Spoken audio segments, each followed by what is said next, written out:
Little dogs are constantly part of the problem with these large dog attacks. We're at the pit bull attacks officer during terrifying rampage video. I mentioned some things about this video previously. For some context, have a look at those. They'll be in the description. But let me show you something right here. See this lady? This is something that has to do with the public opinion of what happened here. You notice she says, you're going to rile him up to get mad. So as this woman talks to the police officer, I'll just let you watch it by yourself if you want. But she basically blames the owner for, quote unquote, riling her pit bull up. Now, I partly agree. You shouldn't rile your pit bull up. But if you have a creature that you have to worry about riling up and then it'll bite a police officer's arm down to the bone, should it even be there in society? I don't think it should. But the public opinion in general, when you see these stories, is the same thing that she's expressing. This goofy stuff about, oh, you shouldn't have done this to your dog, you riled him up. Meanwhile, a police officer is over there with blood pouring down his arm, probably going to have to go through sepsis treatments, possibly, lose time in his job, not be able to give his wife a foot rub. And this lady right here is worrying about something supposedly over there that happened that riled the dog up. Okay, well, fine, then let's have the conversation about what does actually rile these stupid dogs up. So, like I said, little dogs are the frickin' problem here, or at least part of it. Inside of this van is a little dog that the pit bull is just set on getting after.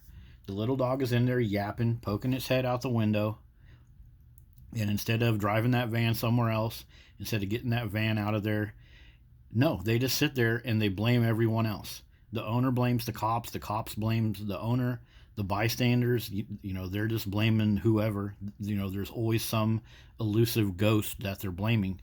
Well, why don't you pay attention to what that little yapping dog was doing? This is your pit bull dog, up on top of a van. These cops, they're like, they're not going to get too close to that. But there's a dog inside of that van that pit bull desperately wants to get a hold of. And the dog's yapping, barking, and so that's partly what triggered this whole thing. So for all the people in the street to sit there and be like, oh, she shouldn't have done this to the dog, she shouldn't have done that to the dog. Okay, fine. Then you need to put that type of scrutiny elsewhere as well. And that's the whole problem with this dog culture thing. They don't scrutinize the right things. They blame the owners that never received the proper information, the owners that are propagandized to own these type of dogs. It's going to be your protector, your best cuddle bunny. But yet, these dogs are constantly causing all this public resources to be wasted.